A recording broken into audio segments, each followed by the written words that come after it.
Anda atau mungkin kerabat dekat Anda sudah berusia di atas 70 tahun. Lalu, dokter Anda menepuk bahu dan berkata, "Tekanan darah 140/90 itu wajar, Pak Bu. Itu adalah batas normal untuk usia Anda?" Lupakan kata-kata itu. Buang jauh-jauh anggapan tersebut dari pikiran Anda. Karena hari ini, kita akan membongkar bersama-sama sebuah mitos paling berbahaya, paling licik, dan sayangnya, paling sering diyakini dalam dunia kardiologi modern. Mitos inilah yang secara harfiah merenggut nyawa setiap hari, menghancurkan masa pensiun yang seharusnya aktif, dan mengubah lansia yang tadinya mandiri menjadi sakit-sakitan, atau bahkan tak berdaya. Tetaplah bersama kami sampai akhir. Anda akan mengerti mengapa angka-angka di tensimeter yang selama ini Anda anggap aman sebenarnya adalah bom waktu yang tersembunyi di dalam tubuh Anda. Dan yang paling penting, Anda akan tahu apa yang harus dilakukan untuk melucuti bom waktu itu. Lalu, dari mana sih asal-muasal ide ini? Anggapan bahwa tekanan darah itu harusnya naik seiring bertambahnya usia, dan bahwa 140/90 itu seolah-olah anugerah bagi mereka yang sudah menginjak 70 tahun. Akar dari kesalahpahaman ini berasal dari masa lalu, dari dunia medis sekitar pertengahan abad ke-20. Di masa itu, para dokter belum memiliki persenjataan obat-obatan yang seefektif dan seaman yang kita miliki sekarang untuk mengontrol tekanan darah. Obat-obatan penurun tekanan darah memang ada, tapi seringkali menimbulkan efek samping serius yang sangat sulit ditoleransi oleh pasien lansia. Selain itu, pemahaman tentang bagaimana pembuluh darah menua juga berbeda. Ada teori yang mengatakan bahwa seiring menuanya kita, pembuluh darah arteri pasti menjadi kaku, seperti membatu dan tidak elastis lagi. Menurut teori lama itu, agar darah bisa didorong melewati saluran-saluran yang kaku ini menuju organ vital, jantung konon harus menciptakan tekanan yang lebih tinggi. Akhirnya terciptalah lingkaran setan. Menurunkan tekanan darah terlalu drastis dianggap berisiko karena efek samping obat. Tapi jika tidak diturunkan, itu justru dianggap logis berdasarkan fisiologi yang sudah usang. Maka, lahirlah konsep kenaikan tekanan darah yang wajar atau normal karena faktor usia. Pada waktu itu, dokter memilih apa yang mereka anggap sebagai risiko terkecil. Tapi Bapak Ibu sekalian, ilmu kedokteran terus maju. Apa yang 50 tahun lalu merupakan kehati-hatian yang beralasan, kini telah berubah menjadi ketidaktahuan yang mematikan. Mari kita mulai dengan pernyataan yang paling penting, Bapak dan Ibu sekalian. Tekanan darah 140/90 mm air raksa itu bukan normal. Ini berlaku, entah usia Anda sudah 70 tahun, 80 tahun, atau bahkan 90 tahun. Berdasarkan semua rekomendasi klinis internasional terbaru, baik dari Eropa, Amerika, maupun Rusia, angka tersebut dikategorikan sebagai hipertensi stadium 1, atau lebih mudahnya kita sebut penyakit darah tinggi. Ini adalah sebuah diagnosis. Ini adalah penyakit. Ini adalah kondisi yang harus kita perhatikan, kita pantau, dan dalam mayoritas kasus harus diobati. Coba bayangkan, Bapak Ibu punya suhu tubuh 37,5 derajat Celcius. Ini bukan 39, tentu saja. Anda masih bisa bekerja, masih bisa melakukan aktivitas harian. Tapi, apakah Anda akan menyebutnya normal? Tentu tidak. Anda pasti tahu ada proses peradangan di dalam tubuh, ada sesuatu yang tidak beres, sama halnya dengan tekanan darah.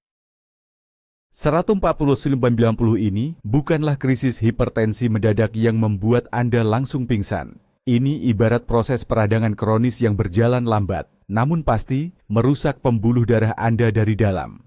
Hari demi hari, bulan demi bulan, tahun demi tahun.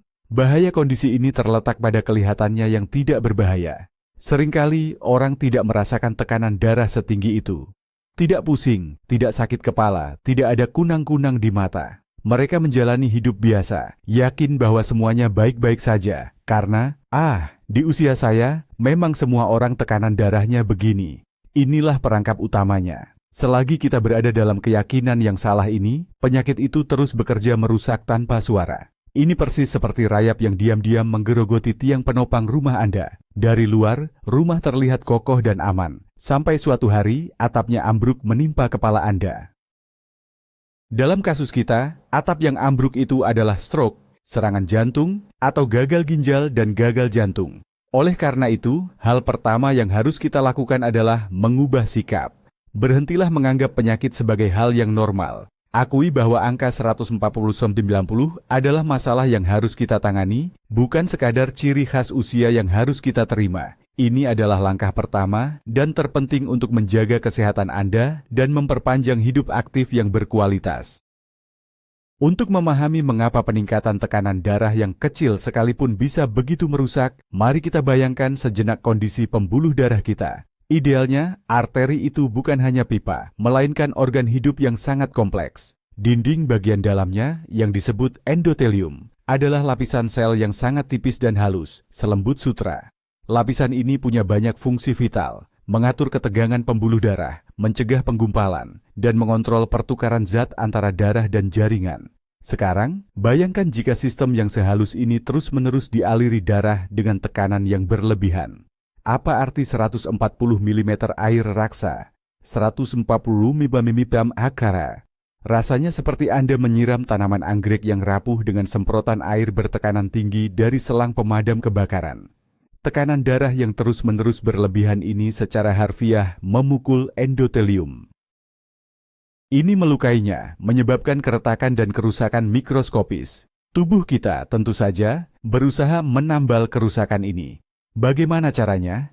Ia mengirimkan tim perbaikan ke lokasi kejadian, trombosit dan kolesterol jahat, yaitu lipoprotein densitas rendah. Mereka seperti menutupi retakan itu, membentuk plak aterosklerosis.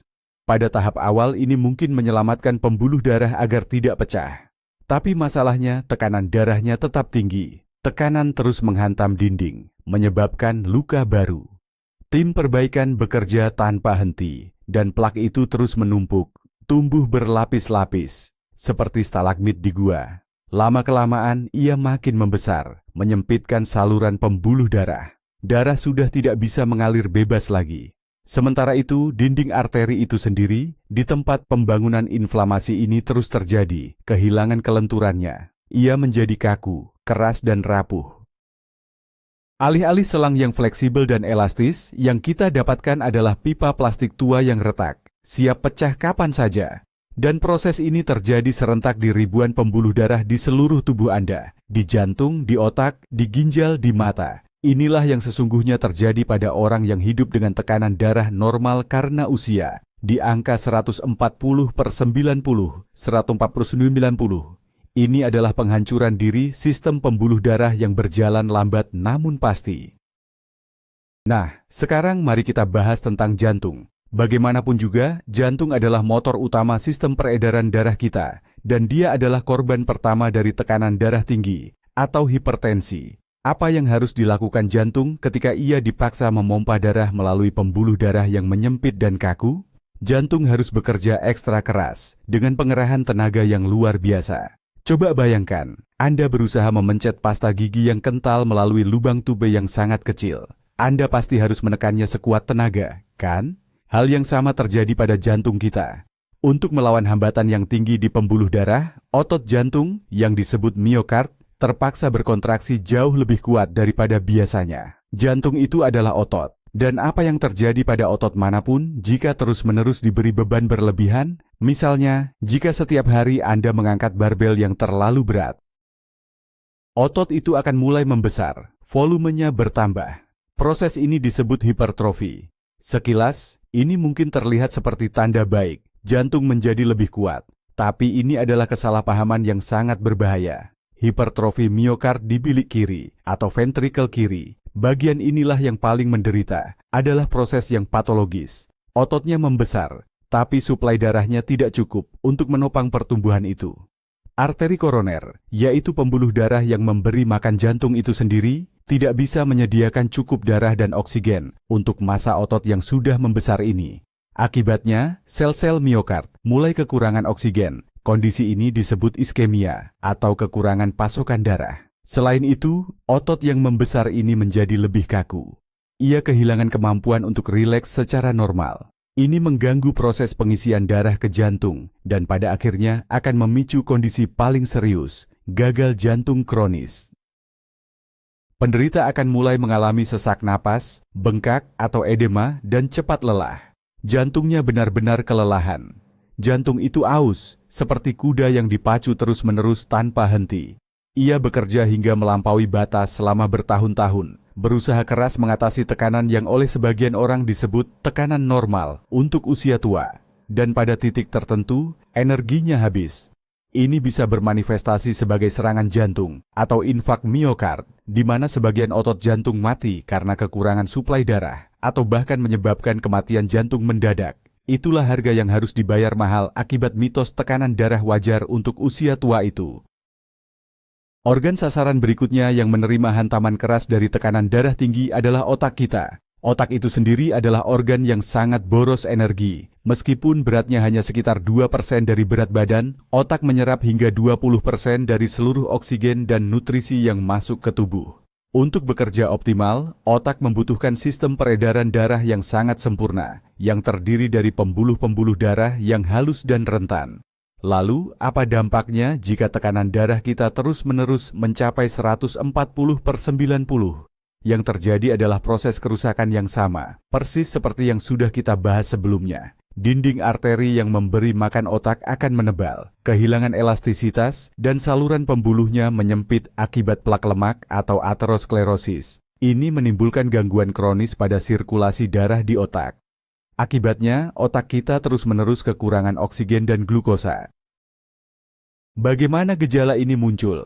Awalnya, gejalanya bisa tidak spesifik. Daya ingat menurun, susah fokus, cepat lelah saat berpikir, telinga berdenging hingga pusing. Banyak orang menganggap ini wajar karena faktor usia, kelelahan, atau apapun, asalkan bukan karena tekanan darah yang dianggap normal itu.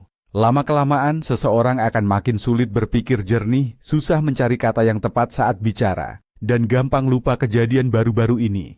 Proses ini dikenal sebagai demensia vaskular, atau dalam bahasa sehari-hari, kepikunan. Dan tekanan darah tinggi adalah salah satu penyebab utamanya. Namun, itu belum yang paling mengerikan. Bahaya paling besar yang mengintai otak akibat darah tinggi adalah stroke. Ada dua jenis stroke. Yang pertama, stroke iskemik, terjadi ketika plak lemak di pembuluh darah otak pecah. Kemudian terbentuk gumpalan darah atau trombus di sana, yang akhirnya menyumbat total aliran darah. Bagian otak yang kekurangan nutrisi dan oksigen pun akan mati. Yang kedua, stroke hemoragik, terjadi ketika dinding pembuluh darah yang sudah rapuh karena darah tinggi tidak mampu menahan lonjakan tekanan, lalu pecah. Ini menyebabkan pendarahan di otak, yang menekan dan merusak jaringan otak. Kedua jenis stroke ini adalah bencana besar. Dalam sekejap, ia bisa mengubah seseorang menjadi penyandang disabilitas berat yang terbaring tak berdaya, atau bahkan langsung merenggut nyawa.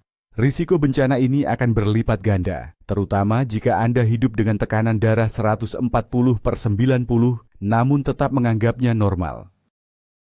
Selain itu, darah tinggi juga memberikan dampak yang sangat serius pada ginjal kita. Ginjal ini ibarat saringan unik di tubuh kita. Setiap menit, banyak sekali darah yang melewatinya, dibersihkan dari racun dan sisa-sisa metabolisme. Semua kerja rumit ini terjadi di jutaan saringan halus di ginjal, yang wujudnya seperti kumpulan pembuluh darah kecil yang lembut. Sekarang, coba bayangkan, darah masuk ke pembuluh-pembuluh halus dan tipis ini di bawah tekanan yang terus-menerus tinggi. Dorongan berlebihan ini secara harfiah merusak dan menghancurkan struktur saringan ginjal yang rapuh. Dinding pembuluh darah halus ini akan menebal, mengeras, dan berubah menjadi jaringan parut. Proses ini disebut nefrosklerosis. Lama-kelamaan, satu persatu, saringan ginjal ini tidak berfungsi lagi. Ginjal pun semakin kesulitan membersihkan darah. Racun yang seharusnya dibuang melalui urin mulai menumpuk dalam tubuh. Inilah yang kita sebut gagal ginjal kronis. Masalahnya, sama seperti pada jantung dan otak, proses kerusakan ini terjadi sangat lambat dan tanpa gejala. Di tahap awal, kita mungkin tidak merasakan apa-apa sama sekali. Gejala awalnya seperti badan lemas, mudah lelah, bengkak, atau perubahan warna urin baru muncul ketika sebagian besar jaringan ginjal sudah rusak permanen dan tidak bisa diperbaiki lagi. Di tahap lanjut, satu-satunya jalan keluar adalah cuci darah atau hemodialisis, sebuah prosedur membersihkan darah buatan yang harus dilakukan seumur hidup, atau transplantasi ginjal. Ini adalah nasib yang sangat berat dan yang paling menyakitkan. Dalam banyak kasus, hal ini disebabkan oleh darah tinggi yang tidak diobati atau pengobatannya tidak tuntas. Banyak orang bertahun-tahun hidup dengan tekanan darah 140 atau 150, menganggapnya wajar karena usia. Padahal mereka perlahan-lahan sedang merusak ginjal mereka sendiri. Ketika masalah ginjal ini sudah terlihat jelas, seringkali sudah terlambat untuk melakukan perubahan besar. Oleh karena itu, mengontrol tekanan darah tidak hanya melindungi jantung dan otak, tapi juga merupakan kunci utama untuk menjaga kesehatan ginjal Anda sampai masa tua. Sekarang, mari kita lihat data dan bukti medis yang kuat. Mitos tentang tekanan normal sesuai usia, itu sudah hancur lebur berkat banyak sekali penelitian ilmiah besar berskala luas. Salah satu studi paling penting dan terkenal adalah penelitian yang dinamakan SPRINT. Hasilnya dipublikasikan pada tahun 2015. Studi ini melibatkan lebih dari 9.000 orang yang berusia di atas 50 tahun, yang semuanya memiliki risiko tinggi terkena penyakit jantung dan pembuluh darah. Para peserta dibagi menjadi 2 kelompok. Pada kelompok pertama, dokter berusaha menurunkan tekanan sistolik, yang biasa kita sebut tekanan atas, sampai di angka 140 mm air raksa atau 140 mederang. Ini adalah standar yang lama. Kelompok kedua diberi target yang lebih ambisius, mencapai tingkat tekanan di bawah 120 mmHg. Ini disebut pengobatan intensif. Rencananya, studi ini akan berjalan sekitar 5 tahun. Namun, harus dihentikan lebih awal, yaitu setelah 3 tahun saja. Mengapa? Karena hasilnya begitu mengejutkan dan sangat jelas, sampai-sampai dianggap tidak etis jika terus membiarkan kelompok pertama menjalani perawatan standar. Ternyata, pada kelompok yang menjalani kontrol tekanan intensif, di mana angkanya dijaga di sekitar 120, jumlah serangan jantung, stroke, kasus gagal jantung, dan kematian akibat penyakit jantung turun sebanyak 25% dibandingkan kelompok yang perawatannya standar. Sementara itu, angka kematian total dari segala penyebab menurun sebanyak 27%. Coba renungkan angka-angka ini. 1/4 dari kejadian tragis berhasil dicegah hanya dengan mengontrol tekanan darah lebih ketat. Penelitian SPRINT ini membuat heboh dunia medis dan menjadi dasar untuk merevisi semua pedoman klinis yang ada. Studi ini membuktikan tanpa bantahan, semakin rendah tekanan darah Anda, semakin baik. Tentu saja harus dalam batas yang wajar. Tetapi target 140 mmHg adalah pendekatan yang sudah usang dan berbahaya. Dan ini berlaku juga untuk para lansia. Dalam penelitian SPRINT, banyak sekali pasien yang berusia di atas 75 tahun dan manfaat dari penurunan tekanan darah intensif pada kelompok usia ini terbukti sama meyakinkannya. Jadi, berapa sebenarnya target tekanan darah yang ideal untuk lansia saat ini? Angka berapa yang harus dikejar oleh seseorang yang berusia 70 tahun ke atas? Berdasarkan rekomendasi terbaru dari Perhimpunan Kardiologi Eropa tahun 2018, yang juga disepakati oleh banyak ahli di Indonesia dan seluruh dunia, panduan yang harus diikuti adalah sebagai berikut. Jika seseorang berusia antara 65 hingga 80 tahun dan sedang menjalani pengobatan untuk hipertensi atau darah tinggi, maka tekanan sistolik atau tekanan atasnya harus berada di kisaran 130 hingga 139 mm air raksa, mmHg. Ini berlaku dengan syarat pengobatan tersebut dapat diterima dengan baik oleh pasien. Artinya, angka 139 itu adalah batas atas yang masih bisa ditoleransi, bukan angka normal yang harus dikejar. Target ideal yang seharusnya kita capai adalah di bawah 130. Sementara untuk tekanan diastolik atau tekanan bawahnya, angkanya harus di bawah 80. Dengan demikian, target tekanan darah untuk sebagian besar lansia adalah 130/80 atau bahkan lebih rendah dari itu. Bandingkan angka ini dengan norma lama yang sering disalahpahami, yaitu 140/90. Perbedaannya sangatlah jauh. Ini bukan hanya masalah 10 atau 20 poin pada alat pengukur tekanan darah. Di balik perbedaan angka ini, ada nyawa yang terselamatkan, pencegahan stroke dan serangan jantung, serta tahun-tahun hidup aktif yang bisa dipertahankan. Penting untuk dipahami bahwa target-target ini tidak dibuat secara sembarangan. Angka-angka ini didasarkan pada analisis data dari ratusan ribu pasien di seluruh dunia. Ini adalah hasil puluhan tahun kerja keras penelitian ilmiah. Mengabaikan data ini saat ini, sama saja dengan mengobati infeksi menggunakan jampi-jampi. Padahal kita sudah punya antibiotik. Dunia medis terus bergerak maju, Dan tugas kita adalah memanfaatkan kemajuan tersebut. Dan pencapaian utama kardiologi modern dalam penanganan hipertensi adalah pemahaman bahwa tidak ada yang namanya peningkatan tekanan darah yang aman. Setiap penyimpangan dari angka ideal 120/80 mengandung risiko tertentu. Oleh karena itu, tugas dokter dan pasien adalah meminimalkan risiko tersebut, yaitu dengan menjaga tekanan darah serendah mungkin, namun tetap berada pada tingkat yang nyaman dan aman bagi individu tersebut. Tentu saja, banyak dari kita yang mungkin bertanya-tanya, apakah aman menurunkan tekanan darah terlalu rendah pada lansia? Ini berkaitan erat dengan mitos lain yang mengatakan, jika tekanan darah orang tua diturunkan secara drastis, suplai darah ke otak akan terganggu, ia akan mudah pingsan, bahkan berpotensi mengalami demensia. Ketakutan ini sangat kuat, tidak hanya di kalangan pasien, tetapi sayangnya juga pada beberapa dokter yang masih berpegangan pada cara lama. Ketakutan ini dikenal sebagai hipotensi ortostatik, yaitu penurunan tekanan darah yang mendadak saat seseorang berubah posisi. Misalnya dari berbaring lalu berdiri.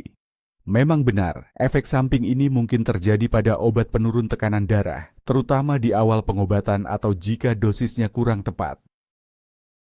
Namun, penelitian modern termasuk studi SPRINT yang sudah kita bahas menunjukkan bahwa dengan pendekatan pengobatan yang tepat, risiko tersebut sangatlah minim dan tidak sebanding dengan manfaat besar yang didapat dari penurunan tekanan darah. Dalam kelompok perawatan intensif pada studi SPRINT, memang tercatat sedikit peningkatan kasus pingsan atau terjatuh.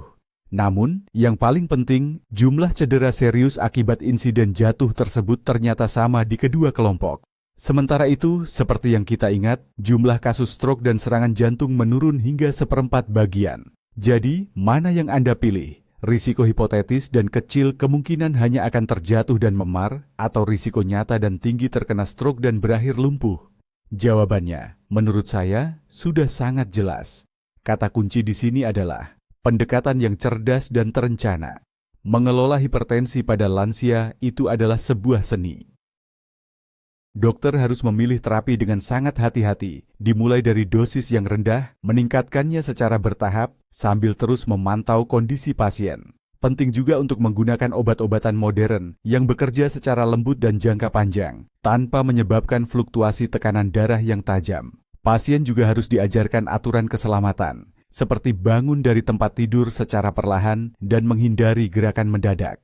Dengan pendekatan seperti ini, mencapai target tekanan darah di bawah 130/80 adalah hal yang sangat aman dan justru sangat penting bagi mayoritas lansia. Tapi, kenapa sih mitos tentang tekanan darah normal sesuai usia ini masih bandel dan susah hilang, padahal bukti ilmiahnya sudah jelas banget? Kenapa dokter di puskesmas atau klinik masih saja bilang begini? Ibu bapak, ya namanya juga sudah 70 atau 80 tahun, tekanan 150/90 itu wajar. Bu pak, itu tekanan kerja Anda.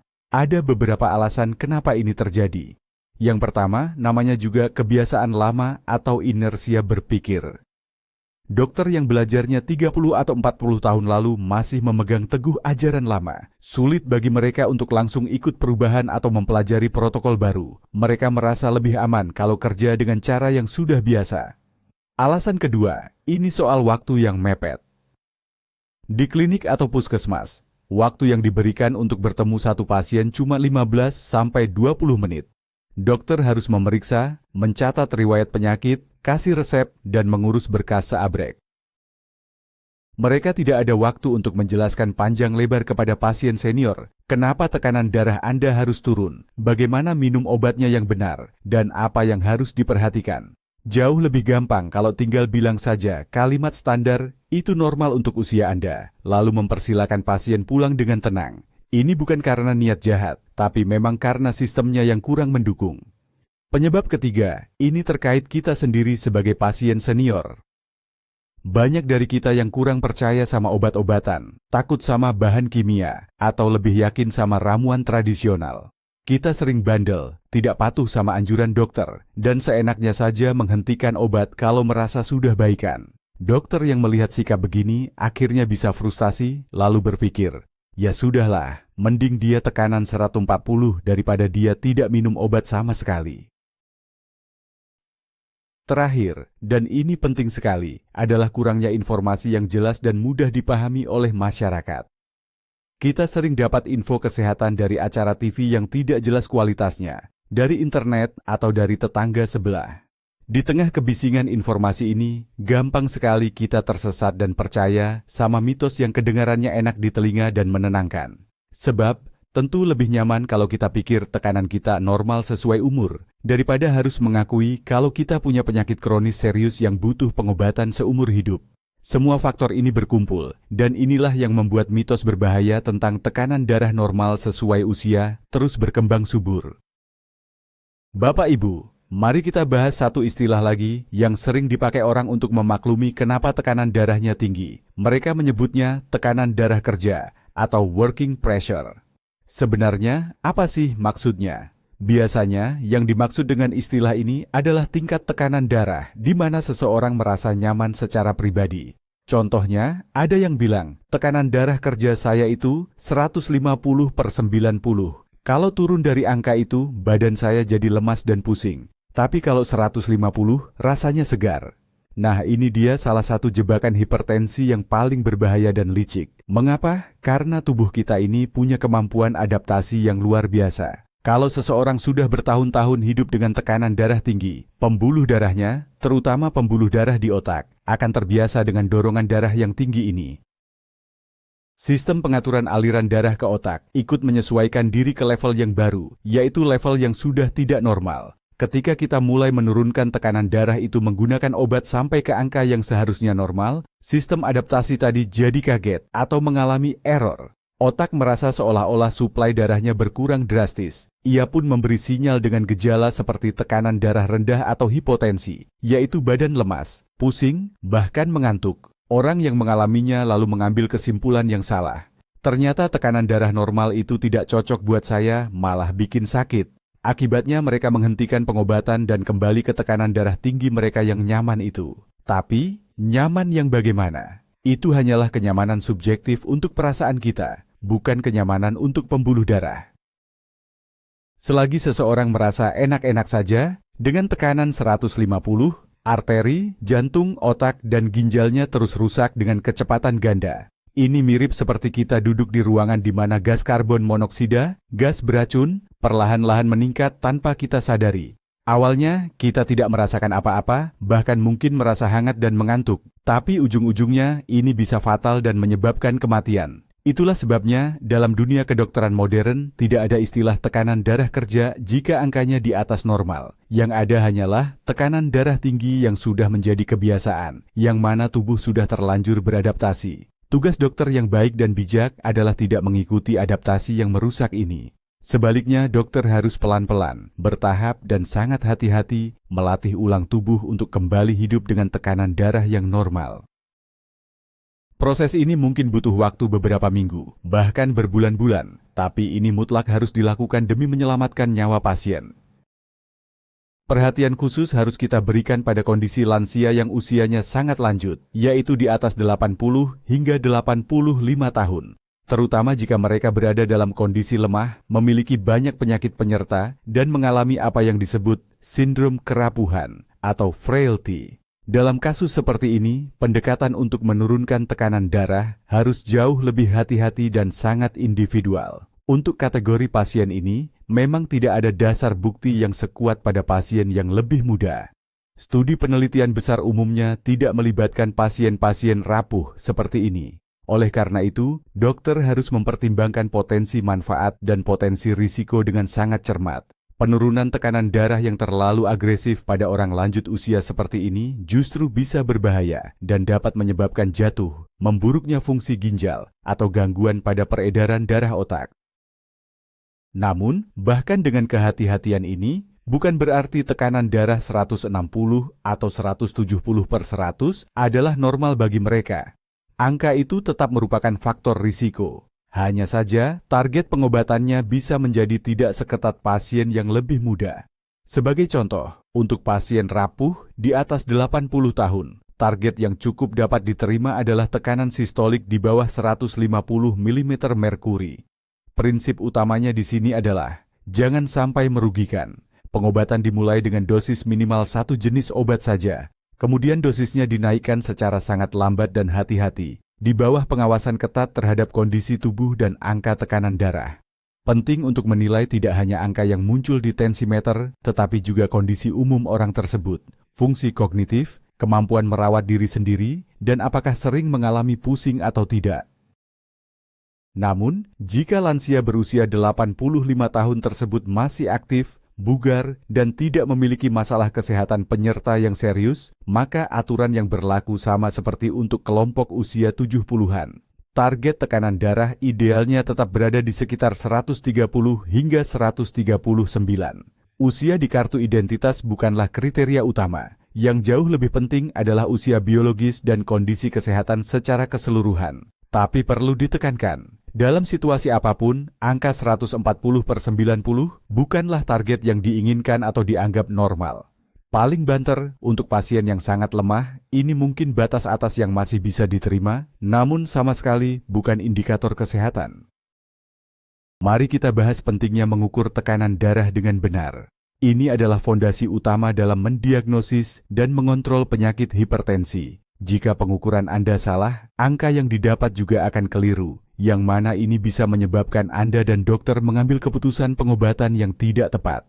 Ada beberapa aturan emas yang harus Anda ikuti. Yang pertama, lakukan pengukuran di lingkungan yang tenang setelah beristirahat selama 5-10 menit. Jangan mengukur setelah berolahraga, mengalami stres emosional, atau setelah minum kopi maupun merokok. Hal-hal ini dapat menaikkan hasil tekanan darah secara tidak wajar. Yang kedua, duduklah dengan nyaman, sandarkan punggung pada kursi. Jangan menyilangkan kaki, dan pastikan telapak kaki harus menapak di lantai. Lengan yang digunakan untuk mengukur harus diletakkan di atas meja, sejajar dengan posisi jantung Anda. Yang ketiga, pasang manset tensimeter pada lengan atas, kira-kira 2-3 cm di atas lipatan siku. Pastikan manset dipasang langsung pada kulit, bukan di atas pakaian. Ukuran manset juga harus sesuai dengan lingkar lengan Anda. Manset yang terlalu kecil akan memberikan hasil yang terlalu tinggi, sedangkan yang terlalu besar akan memberikan hasil yang terlalu rendah.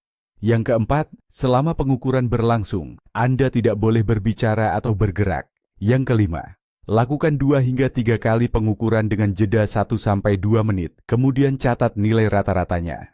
Yang keenam, ukur tekanan darah secara rutin. Idealnya 2 kali sehari, pagi setelah bangun dan malam sebelum tidur, dan jangan lupa buatlah jurnal tekanan darah. Data dari jurnal harian inilah bukan hanya hasil pengukuran di ruang praktik dokter, di mana banyak orang mengalami peningkatan tekanan darah karena fenomena hipertensi jas putih, yang merupakan informasi paling berharga untuk menentukan pengobatan yang tepat. Tensimeter otomatis modern adalah alat yang andal dan akurat, asalkan digunakan dengan cara yang benar. Mintalah dokter atau perawat Anda menunjukkan cara mengukur tekanan darah yang tepat dan pastikan keakuratan alat tensi di rumah Anda. Tindakan sederhana ini dapat mengubah total pendekatan pengobatan Anda dan menjauhkan Anda dari kesalahan diagnosis yang serius. Jadi, Bapak Ibu, apa yang harus kita lakukan kalau Bapak Ibu atau keluarga kita sering mencatat tensi di angka 140/90 atau bahkan lebih tinggi? Hal pertama dan utama, jangan panik, tapi jangan juga diabaikan. Tolong diingat, ini bukan sekadar masalah faktor usia, melainkan gejala penyakit yang memang harus ditangani dengan serius.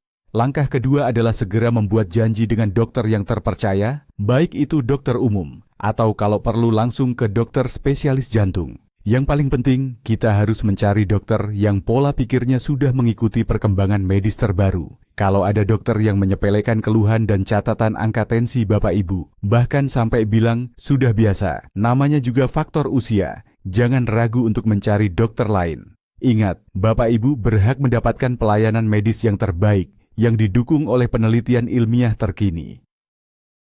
Sebelum datang ke dokter, mohon persiapkan diri dengan baik. Pastikan Bapak Ibu membawa catatan harian tensi yang sudah dibuat selama setidaknya 1 atau 2 minggu. Tulis juga daftar lengkap semua obat yang diminum secara teratur, termasuk vitamin dan suplemen kesehatan lainnya. Jangan lupa siapkan pertanyaan yang ingin diajukan kepada dokter. Jangan pernah sungkan untuk bertanya mengapa obat tertentu diresepkan, apa saja efek sampingnya, dan berapa target angka tekanan darah yang harus Bapak Ibu capai. Tugas Bapak Ibu di sini adalah menjadi peserta aktif dalam proses penyembuhan, bukan hanya mengikuti perintah secara pasif. Biasanya dokter juga akan merekomendasikan pemeriksaan lanjutan untuk menilai kondisi organ vital seperti rekam jantung, EKG, USG jantung, serta tes darah dan urin. Pemeriksaan ini sangat penting agar dokter bisa mendapatkan gambaran kesehatan yang lengkap sehingga dapat memberikan terapi yang paling cocok dan aman. Ingatlah selalu, pengobatan hipertensi itu ibarat lari maraton, bukan lari cepat atau sprint teto. Ini adalah proses jangka panjang, bahkan seumur hidup yang menuntut kesabaran dan kedisiplinan. Namun, hadiah terbesar dari maraton ini adalah kualitas hidup dan kesehatan Bapak Ibu sendiri. Pengobatan modern untuk hipertensi itu tidak hanya soal minum pil atau obat saja. Metode non-medis, yaitu perubahan gaya hidup, memegang peran yang sangat besar, bahkan menentukan. Dan ini sama pentingnya, baik bagi yang muda maupun yang sudah memasuki usia senja. Yang pertama harus kita perhatikan adalah pola makan. Musuh utama penderita hipertensi adalah garam dapur. Natrium yang terkandung dalam garam bisa menahan cairan dalam tubuh, sehingga volume darah yang beredar bertambah. Dan akibatnya, tekanan darah pun naik. Batas anjuran konsumsi garam bagi penderita hipertensi adalah tidak lebih dari 5 gram sehari. Itu kira-kira 1 sendok teh. Perlu diingat, batas ini mencakup bukan hanya garam yang Anda tambahkan saat makan, tapi juga garam tersembunyi yang ada dalam makanan jadi, seperti roti, keju, sosis, makanan kaleng, dan saus. Jadi, sangat penting untuk rajin membaca label kemasan dan usahakan masak sendiri di rumah dengan mengganti garam menggunakan herbal dan rempah-rempah. Yang kedua adalah menormalkan berat badan. Setiap kelebihan kilogram adalah beban tambahan bagi jantung dan pembuluh darah. Menurunkan berat badan, meskipun hanya 5-10% dari berat awal, sudah bisa menghasilkan penurunan tekanan darah yang sangat signifikan. Yang ketiga, aktivitas fisik yang memadai. Kita tidak bicara soal memecahkan rekor di pusat kebugaran. Bagi lansia, aktivitas aerobik rutin dengan intensitas sedang adalah yang paling ideal. Misalnya jalan kaki cepat, berenang, atau senam kesehatan. Cukup 30-40 menit sehari, 5 kali seminggu. Ini melatih jantung, meningkatkan elastisitas pembuluh darah, dan membantu mengontrol berat badan. Yang keempat adalah berhenti total dari merokok dan membatasi konsumsi alkohol. Nikotin dapat menyebabkan penyempitan pembuluh darah dan secara drastis menaikkan tekanan darah. Sementara itu, alkohol dalam dosis besar juga ikut memicu perkembangan hipertensi. Semua langkah ini benar-benar terbukti berhasil. Kadang-kadang di tahap paling awal penyakit, hanya dengan mengubah gaya hidup, tekanan darah bisa kembali normal tanpa perlu obat. Tapi, bahkan jika Anda sudah menjalani terapi obat, aturan ini tetap wajib dilakukan. Ini akan membantu meningkatkan efektivitas obat dan memungkinkan pengurangan dosisnya. Sekarang kita bahas soal obat-obatan. Banyak sekali lansia yang punya ketakutan berlebihan terhadap anggapan bahwa obat itu bahan kimia atau takut jadi ketergantungan pil. Padahal ini adalah mitos yang sangat berbahaya. Obat-obatan modern untuk mengatasi hipertensi adalah hasil dari penelitian bertahun-tahun. Obat ini sangat efektif dan jika dosisnya tepat, sangat aman. Obat ini justru tidak merusak hati atau ginjal. Sebaliknya, obat ini melindungi organ-organ tersebut dari kerusakan yang diakibatkan oleh tekanan darah tinggi. Perlu diingat, obat ini harus diminum seumur hidup. Hipertensi adalah penyakit kronis, bukan seperti flu yang bisa sembuh hanya dengan minum obat 1-2 kali saja. Obat-obatan ini fungsinya bukan menyembuhkan penyebab penyakit, tetapi mengontrol manifestasinya, yaitu tekanan darah tinggi. Begitu Bapak atau Ibu berhenti minum obat, tekanan darah akan kembali naik ke angka tinggi, dan proses kerusakan organ akan dimulai lagi. Analogi sederhananya, ini seperti kacamata bagi penderita mata minus. Tentu Bapak atau Ibu tidak berharap mata akan sembuh total setelah sebulan memakai kacamata, kan? Kacamata dipakai terus agar kita bisa melihat dengan jelas. Sama halnya dengan obat tekanan darah. Kita minum obat setiap hari agar tekanan darah stabil dan pembuluh darah kita terlindungi.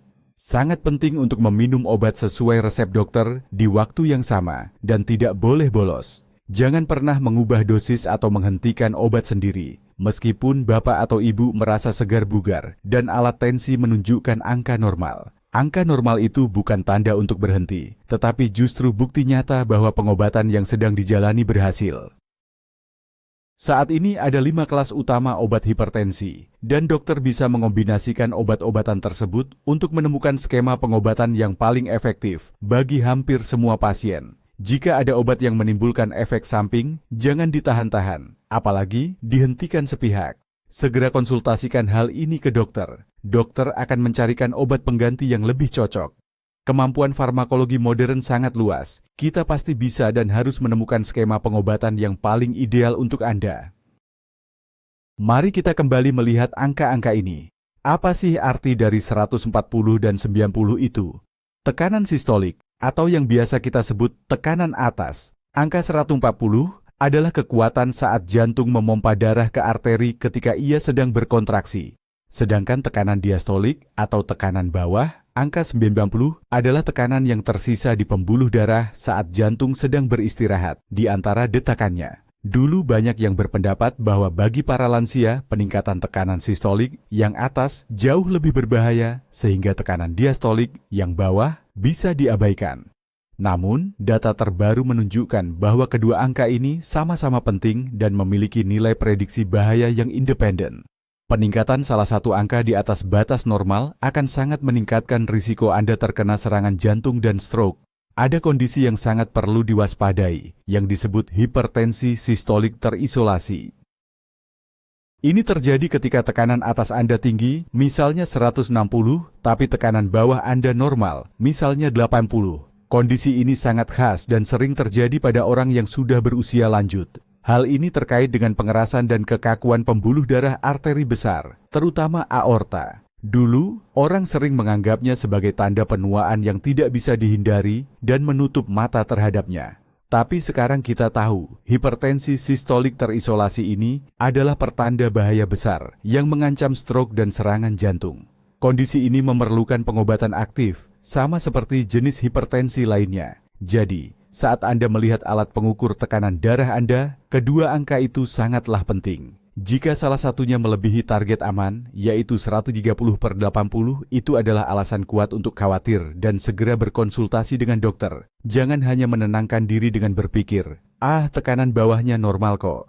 Itu tidak akan berhasil. Ibarat bom waktu yang terus berdetak, meskipun salah satu jarum penunjuknya sudah rusak. Sistem pembuluh darah Anda itu satu kesatuan, dan tekanan terjadi dari dua sisi, saat jantung memompa maupun saat jantung beristirahat. Meremehkan bahaya dari salah satu angka tersebut adalah kesalahan fatal yang dampaknya bisa sangat mahal. Mari kita lihat dari sisi psikologis. Mengapa mitos tentang tekanan darah tinggi itu wajar karena usia terdengar begitu manis dan menarik? Karena ini memberi kita alasan untuk lepas dari tanggung jawab. Mitos ini menciptakan ilusi seolah-olah kita mengendalikan situasi, padahal tidak. Menerima kenyataan bahwa kita punya penyakit kronis, berpotensi mematikan, yang butuh kontrol seumur hidup dan perubahan kebiasaan, itu berat sekali. Itu membutuhkan keberanian, disiplin dan upaya yang sungguh-sungguh. Jauh lebih mudah percaya bahwa semua ini hanyalah proses penuaan alami yang tidak bisa kita lawan. Keyakinan seperti kita tidak bisa lari dari takdir atau saya hidup seberapa jatah dari Tuhan saja. Sikap pasrah seperti ini sangat umum, terutama di kalangan orang tua. Sikap ini berfungsi sebagai pertahanan psikologis dari kebanasan yang menakutkan. Tapi pertahanan ini harus dibayar mahal. Ini melumpuhkan niat kita untuk bertindak.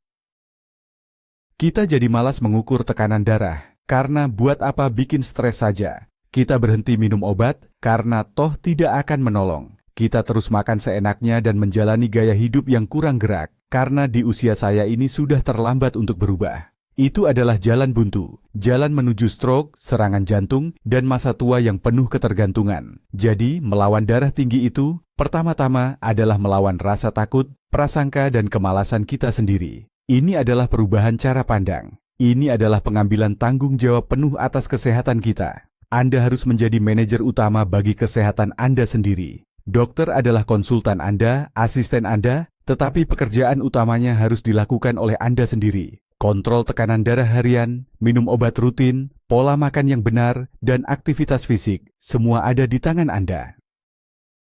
Dan ketika Anda melihat angka stabil 125/75 di catatan harian Anda, yang Anda rasakan bukanlah kelemahan, melainkan kebanggaan dan keyakinan akan hari esok. Anda akan mengerti bahwa Anda yang mengendalikan penyakit, bukan penyakit yang mengendalikan Anda. Mari kita bayangkan dua skenario masa depan untuk seorang yang sudah menginjak usia 70 tahun dengan tekanan darah 140/90.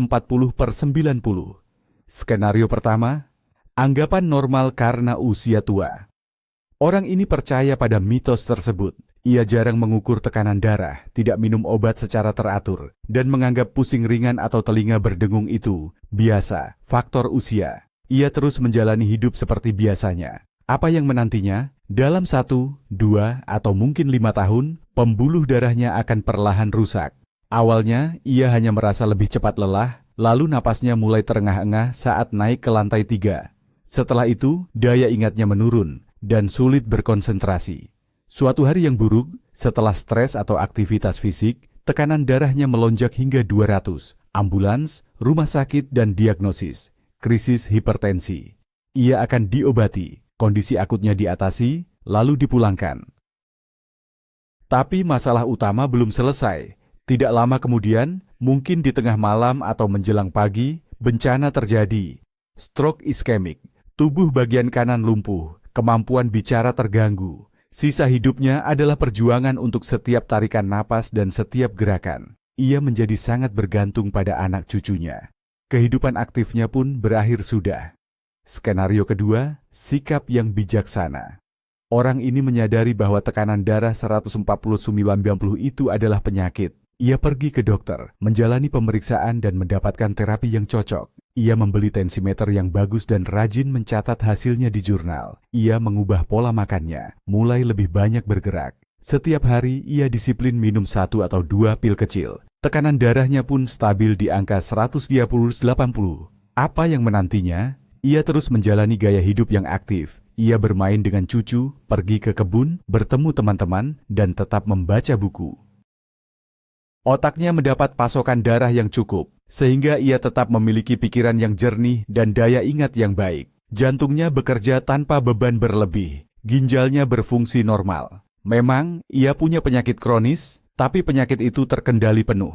Ia akan hidup 10, 15, bahkan 20 tahun lagi dengan kehidupan yang utuh dan berkualitas. Perbedaan antara dua skenario ini hanya terletak pada pengetahuan dan satu tindakan sederhana yang dilakukan setiap hari. Bukankah ini layak dilakukan hanya untuk meninggalkan mitos yang sangat berbahaya itu? Sangat penting kita bahas peran keluarga di sini. Kalau bapak atau ibu punya orang tua, kakek, atau nenek yang sudah lanjut usia, bantuan Anda untuk memantau tekanan darah mereka itu sangat menentukan. Sayangnya, orang yang sudah sepuh kadang memang agak keras kepala, kurang percaya pada dokter, atau gampang lupa minum obat. Tugas Anda bukan memarahi mereka atau menceramahi, tapi jadilah sekutu mereka. Bantu mereka memahami masalah ini. Tonton video ini bersama-sama. Jelaskan dengan bahasa yang sederhana kenapa kontrol tensi itu wajib. Belikan mereka alat tensi otomatis yang mudah dipakai dan ajari mereka cara menggunakannya. Bantu mereka membuat catatan harian tekanan darah. Anggap saja ini rutinitas harian yang menyenangkan atau semacam permainan. Pastikan mereka minum obat yang diresepkan dokter tepat waktu. Untuk ini, sangat terbantu sekali kalau ada kotak obat khusus yang sudah dibagi per hari atau per minggu. Dukung perubahan gaya hidup mereka.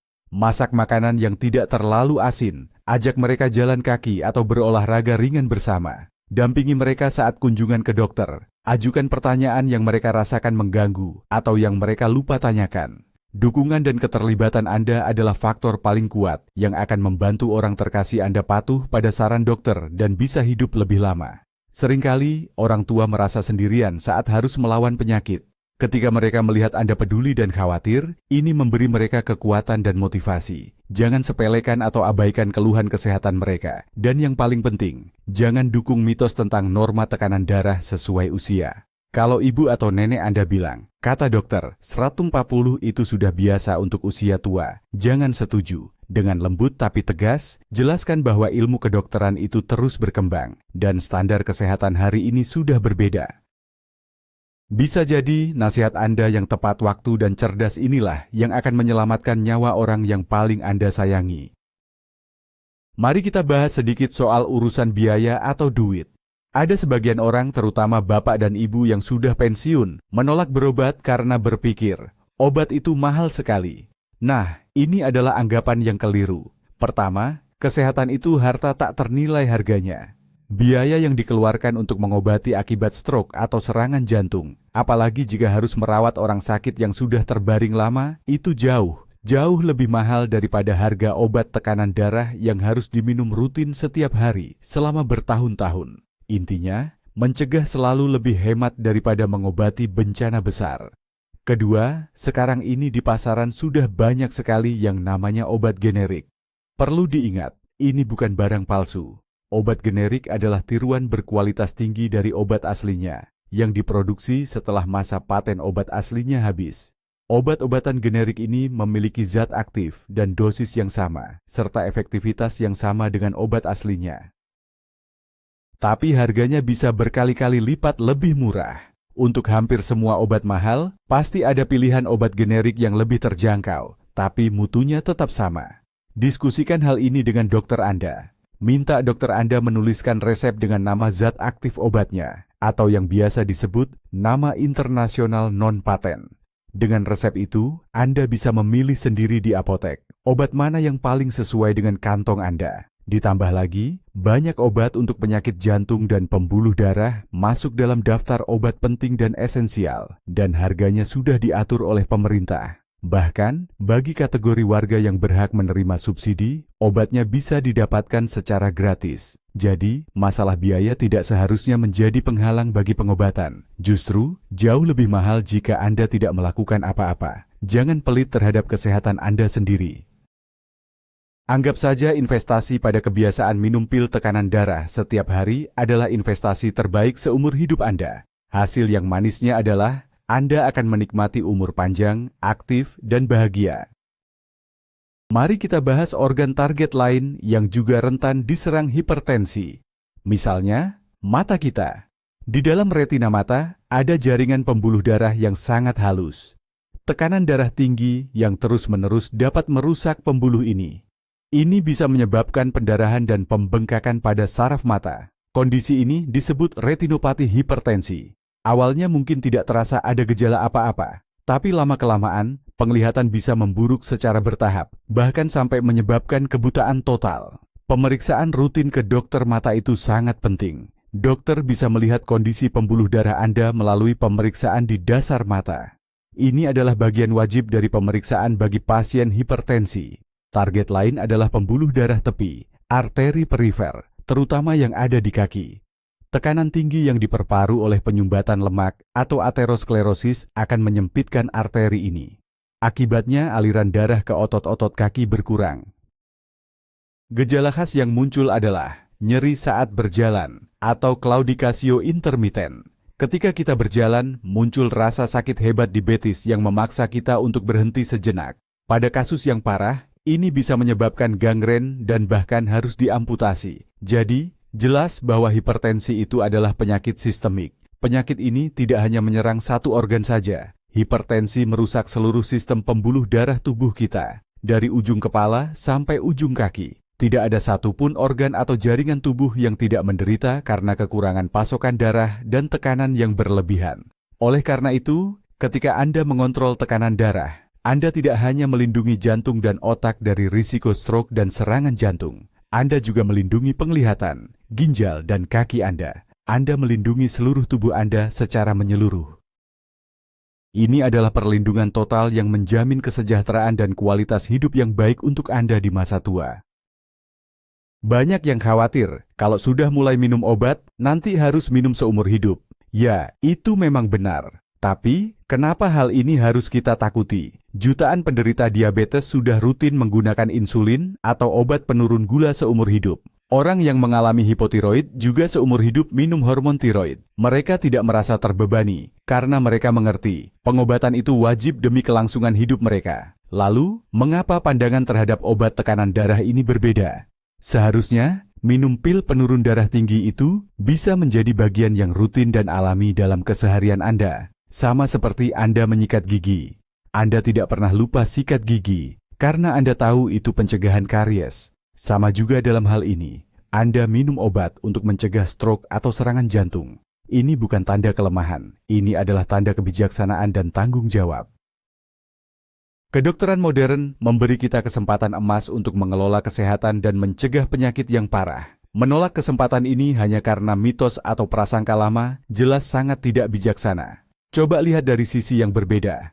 Minum obat seumur hidup bukanlah sebuah hukuman, melainkan tiket Anda menuju kehidupan yang panjang dan aktif. Ini adalah harga kecil yang harus Anda bayar, demi bisa melihat cucu dan cicit Anda tumbuh besar, demi bisa bepergian, menikmati hobi, dan merasakan sukacita di setiap hari baru.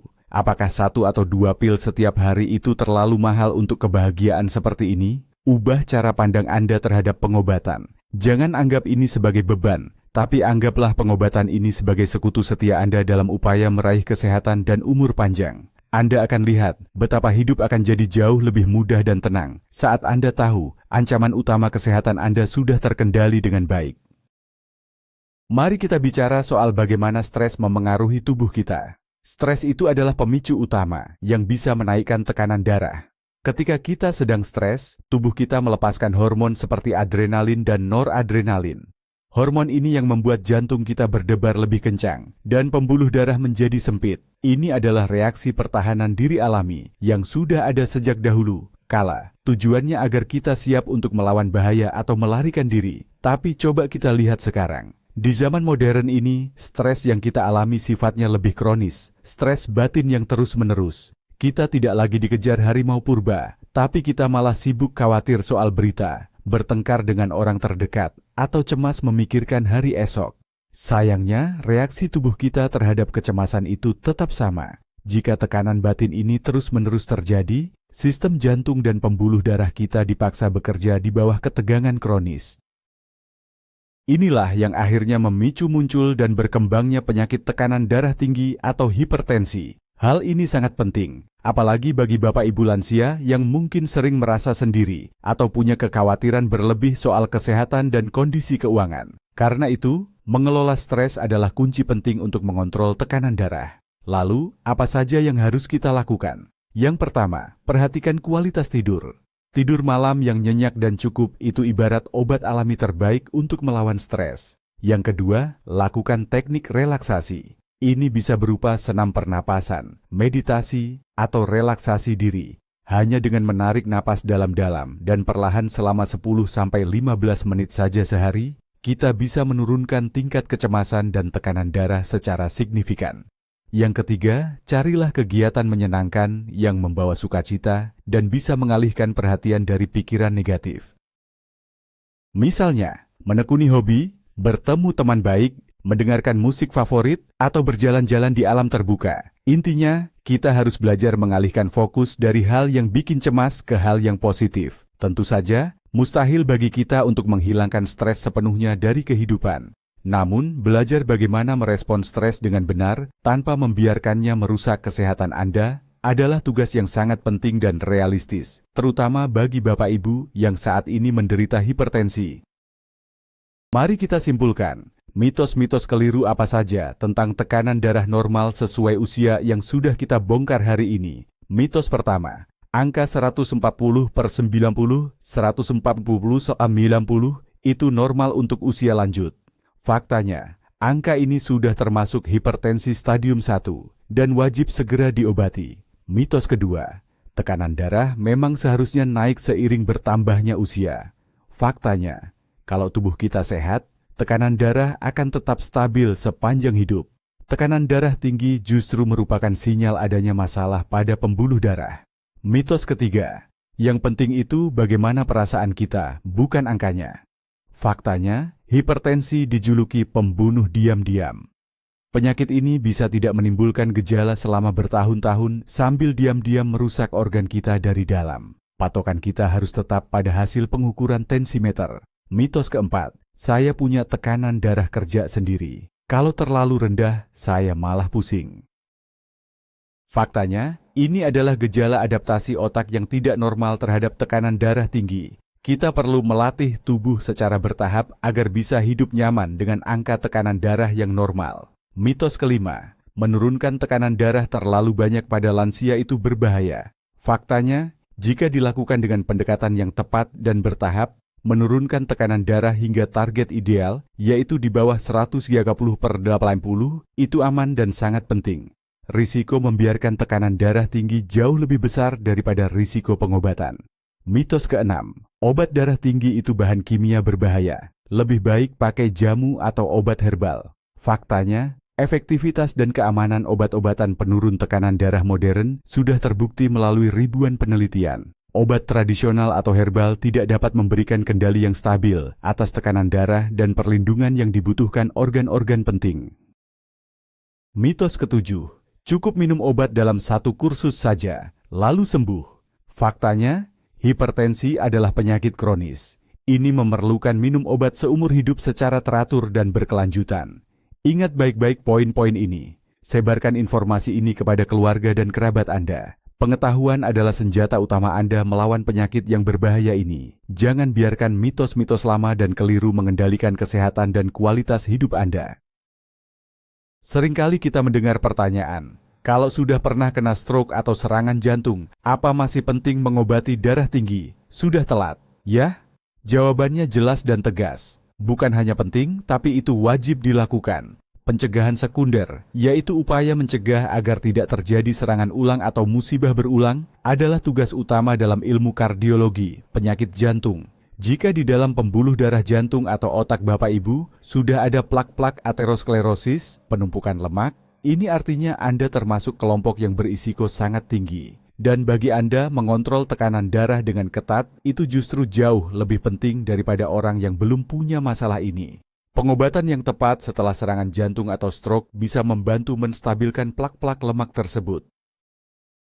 Ini mencegah plak pecah dan membentuk gumpalan darah, memperbaiki aliran darah ke organ yang sakit, serta menurunkan risiko serangan berulang hingga puluhan %. Target tekanan darah untuk pasien seperti ini bahkan mungkin harus lebih ketat. Selain itu, dalam rencana pengobatan pasti akan ditambahkan jenis obat lain. Contohnya, statin untuk menurunkan kolesterol dan juga obat pengencer darah. Ini adalah upaya yang menyeluruh, bertujuan untuk menghentikan perkembangan penyakit agar musibah baru tidak terjadi lagi. Jadi, jika Anda atau orang terdekat sudah pernah melewati kejadian serius di jantung atau pembuluh darah, ini bukan saatnya menyerah. Sebaliknya, ini adalah pendorong terkuat untuk mulai memperhatikan kesehatan Anda dengan sangat serius. Hidup Anda setelah serangan jantung atau stroke sangat bergantung pada seberapa teliti Anda mengontrol tekanan darah dan mengikuti semua anjuran dokter. Ini adalah kesempatan kedua Anda dan jangan pernah sia-siakan. Mari kita bahas lagi satu kesalahan yang sering sekali dilakukan. Pengobatan sendiri atau swamedikasi. Ini sering terjadi. Ya, mungkin kita dengar-dengar saran dari tetangga atau melihat iklan di TV, lalu kita berpikir, obat ini bagus buat si Fulan, pasti cocok juga buat saya. Lalu, Bapak atau Ibu mulai minum sendiri obat tekanan darah tinggi tanpa konsultasi. Hati-hati, ini jalan yang sangat berbahaya. Kenapa? Pertama, perlu diingat, tidak ada satupun obat penurun tekanan darah yang bisa cocok untuk semua orang. Pemilihan terapi obat itu sangat pribadi dan spesifik Bapak Ibu. Dokter akan melihat banyak hal. Usia Bapak Ibu, apakah ada penyakit penyerta seperti diabetes atau kencing manis, masalah ginjal, sakit jantung koroner, juga melihat tingkat kolesterol dan hasil tes lainnya.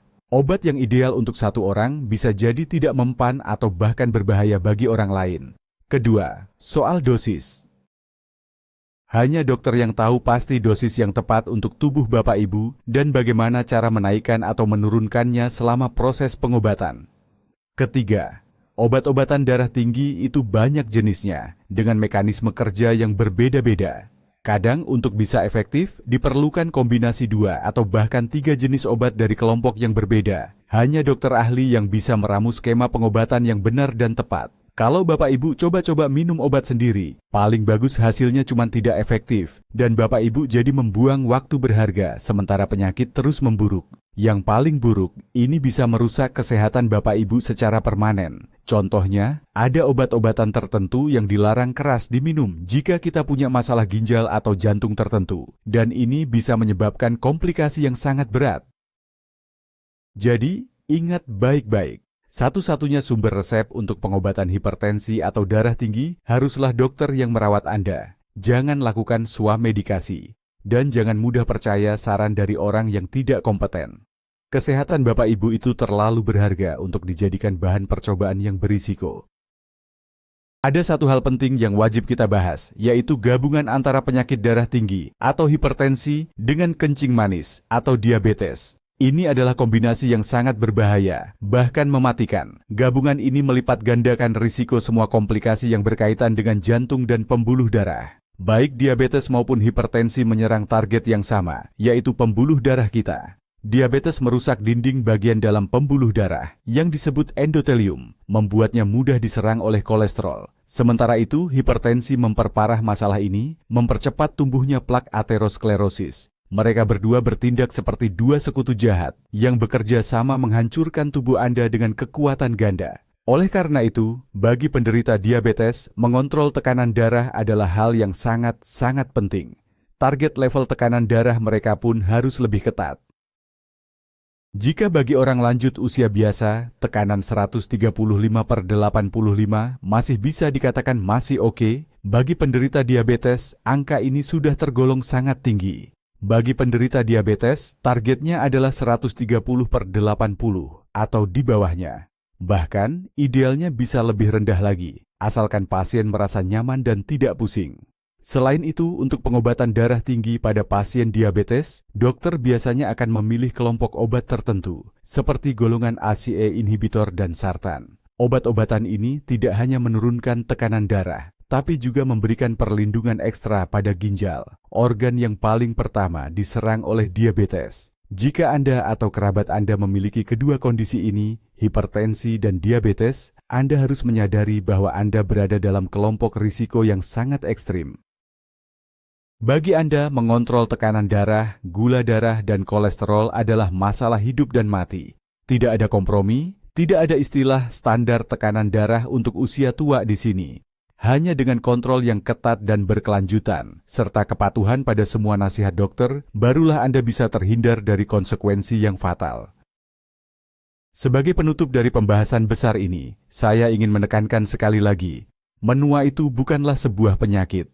Memang benar, seiring bertambahnya usia, ada perubahan tertentu yang terjadi di tubuh kita. Elastisitas jaringan menurun, dan metabolisme pun melambat. Tapi ini tidak berarti kita harus pasrah menerima penyakit dan menganggapnya sebagai hal yang wajar. Tekanan darah tinggi bukanlah ciri khas usia senja. Itu adalah sebuah patologi, sebuah kondisi yang bisa dan wajib diobati, di usia berapapun Anda berada. Kedokteran modern memberi kita semua sarana untuk menjalani hidup yang panjang, aktif dan sehat. Kita bisa menjaga pikiran tetap jernih dan tubuh tetap bugar sampai hari tua. Kunci utamanya adalah pencegahan dan pengobatan tepat waktu untuk penyakit kronis, terutama hipertensi atau tekanan darah tinggi. Dengan menolak mitos berbahaya tentang normalnya penyakit di usia tua, Anda mengambil langkah terpenting dalam perjalanan ini. Anda mengambil kendali penuh atas kesehatan Anda sendiri. Anda memberi diri Anda kesempatan untuk menjalani puluhan tahun kehidupan berkualitas, tanpa dibayangi oleh dampak buruk dari sikap berdiam diri. Jangan sia-siakan kesempatan ini. Hidup dan masa depan Anda sangat bergantung pada keputusan yang Anda ambil hari ini. Dan biarlah salah satu keputusan itu adalah pemahaman yang kuat. Tekanan darah 140/90, yaitu 140/90, itu bukanlah angka normal. Itu adalah sinyal bahaya yang tidak boleh diabaikan. Itu adalah seruan untuk bertindak. Dan jika Anda menyambut seruan ini, Anda pasti akan menang. Mari kita bahas lagi langkah-langkah nyatanya. Ini adalah panduan tindakan sederhana bagi Bapak Ibu yang berusia 65 tahun ke atas. Langkah pertama, belilah tensimeter otomatis yang menggunakan manset di lengan atas, jangan yang di pergelangan tangan, karena alat tersebut seringkali kurang akurat untuk lansia. Langkah kedua, mulailah membuat jurnal tekanan darah. Ukurlah 2 kali sehari, pagi dan malam, dalam suasana yang tenang dan sesuai prosedur. Catat hasilnya, lakukan minimal 2 minggu berturut-turut. Langkah ketiga, analisis hasilnya. Jika nilai rata-rata tekanan darah Bapak Ibu secara stabil melebihi 135/85 mm air raksa, mmHg, ini adalah pertanda untuk segera berkonsultasi dengan dokter. Jika angkanya di atas 140/90 mmHg, ini berarti Bapak Ibu harus segera mencari bantuan medis. Langkah keempat. Carilah dokter spesialis yang kompeten. Tanyakan pada kenalan atau bacalah ulasan yang ada. Datanglah ke sesi konsultasi dengan membawa jurnal tekanan darah yang sudah Bapak Ibu buat. Langkah kelima. Patuhi dengan ketat semua instruksi dokter. Jalani pemeriksaan yang diminta dan mulailah mengonsumsi obat-obatan yang diresepkan. Jangan pernah melakukan pengobatan mandiri dan jangan dengarkan nasihat dari orang yang tidak ahli. Langkah keenam. Ubah gaya hidup Anda. Kurangi asupan garam, mulai aktif bergerak, jaga berat badan, dan tinggalkan kebiasaan-kebiasaan yang merugikan kesehatan. Langkah ketujuh. Teruslah pantau tekanan darah secara teratur dan kunjungi dokter untuk penyesuaian terapi. Target Anda adalah menjaga tekanan darah tetap stabil pada level 130/80 mmHg. Algoritma sederhana ini adalah peta jalan Bapak Ibu menuju usia panjang yang sehat. Ikutilah dengan disiplin dan Anda akan mampu menghindari sebagian besar bahaya yang terkait dengan hipertensi. Terakhir, mari kita bayangkan bahwa pembuluh darah kita ini adalah jalan-jalan raya di sebuah kota besar. Ketika tekanan darah Anda normal, 120/80, itu ibarat jalan bebas hambatan yang lebar, mulus, dengan aspal yang sempurna. Mobil-mobil, yaitu sel darah merah pembawa oksigen, melaju kencang, tanpa macet, dan mengantarkan semua kebutuhan tepat waktu ke setiap wilayah kota, yaitu ke setiap organ Anda. Kota tersebut pun makmur dan berkembang. Tekanan darah 140/90, itu sudah bukan jalan bebas hambatan lagi. Itu adalah jalan-jalan sempit, penuh lubang dan retakan, dengan kemacetan yang tiada henti. Mobil-mobil berjalan sangat lambat, susah payah mencapai tujuannya. Beberapa wilayah kota mulai kekurangan pasokan, dan di sana-sini timbullah masalah kesehatan. Sementara itu, krisis hipertensi adalah ibarat kecelakaan besar yang melumpuhkan total pergerakan di jalan utama. Kota itu berada dalam kekacauan. Apakah Anda ingin tinggal di kota dengan jalanan yang rusak parah? Tentu saja tidak. Sama seperti itu, tubuh Anda juga tidak ingin hidup dalam kondisi pembuluh darah yang buruk dan sakit. Merawat tekanan darah yang normal sama artinya dengan merawat infrastruktur jalan di dalam diri Anda. Ini adalah pemeliharaan besar yang mencegah kecelakaan dan menjamin semua sistem penting dapat bekerja tanpa gangguan. Jangan biarkan jalanan internal Anda berubah menjadi jalur yang sulit dilewati. Jaga agar mereka tetap dalam kondisi prima, dan kota organik Anda akan melayani Anda dengan setia dan prima selama bertahun-tahun ke depan. Bayangan ini mungkin dapat membantu Anda lebih memahami dan mengingat mengapa perjuangan melawan tekanan darah 140/90 bukanlah sekadar keinginan para dokter, melainkan kebutuhan mendesak demi kelangsungan hidup dan kesejahteraan Anda. Baik, mari kita simpulkan. Hari ini, kita sudah berhasil menghancurkan salah satu mitos yang paling berbahaya dan sudah mendarah daging dalam dunia kesehatan. Sekarang Bapak Ibu sudah tahu pasti bahwa tekanan darah 140/90 meskipun di usia 70, 80, atau bahkan 90 tahun itu bukan tekanan darah normal sesuai usia. Itu adalah penyakit yang kita sebut hipertensi arteri. Ini adalah pembunuh yang senyap namun sangat kejam. Tahun demi tahun, ia merusak pembuluh darah Anda, membuat jantung bekerja terlalu keras, mengurangi nutrisi ke otak, dan meracuni ginjal. Kita sudah mempelajari bahwa data ilmiah dan panduan klinis modern secara tegas menyatakan, bagi sebagian besar lansia, target tekanan darah yang aman dan harus dicapai adalah di bawah 130/80. Dan mencapai target ini bukanlah hal yang mustahil. Ini sangat realistis, asalkan kita memiliki pendekatan pengobatan yang tepat dan kemauan untuk mengubah gaya hidup. Jangan biarkan kesalahpahaman lama atau rasa nyaman yang palsu merampas tahun-tahun aktif dan berharga dalam hidup Anda. Kesehatan Bapak Ibu ada di tangan Anda sendiri. Jangan pernah abaikan sinyal-sinyal yang diberikan tubuh. Ukur tekanan darah secara teratur, catat di buku harian, dan jadilah mitra aktif bagi dokter Anda dalam upaya mencapai umur panjang dan sehat. Terima kasih banyak sudah menonton video penting ini sampai selesai. Jika informasi ini bermanfaat, mohon dukungannya dengan memberikan like dan subscribe pada channel kami, agar tidak ketinggalan video tentang pengungkapan mitos kesehatan lainnya. Dan yang terpenting, bagikan video ini kepada orang tua Anda, kakek nenek, atau keluarga lainnya. Dengan begitu, Anda mungkin saja menyelamatkan hidup mereka. Dan sekarang, kami punya satu pertanyaan untuk Anda. Apakah Anda atau kerabat dekat Anda pernah menemukan mitos tentang tekanan darah normal sesuai usia ini? Apa saran dari dokter Anda? Silakan bagikan cerita Anda di kolom komentar. Mari kita diskusikan bersama. Pengalaman Anda sangat berharga bagi banyak orang.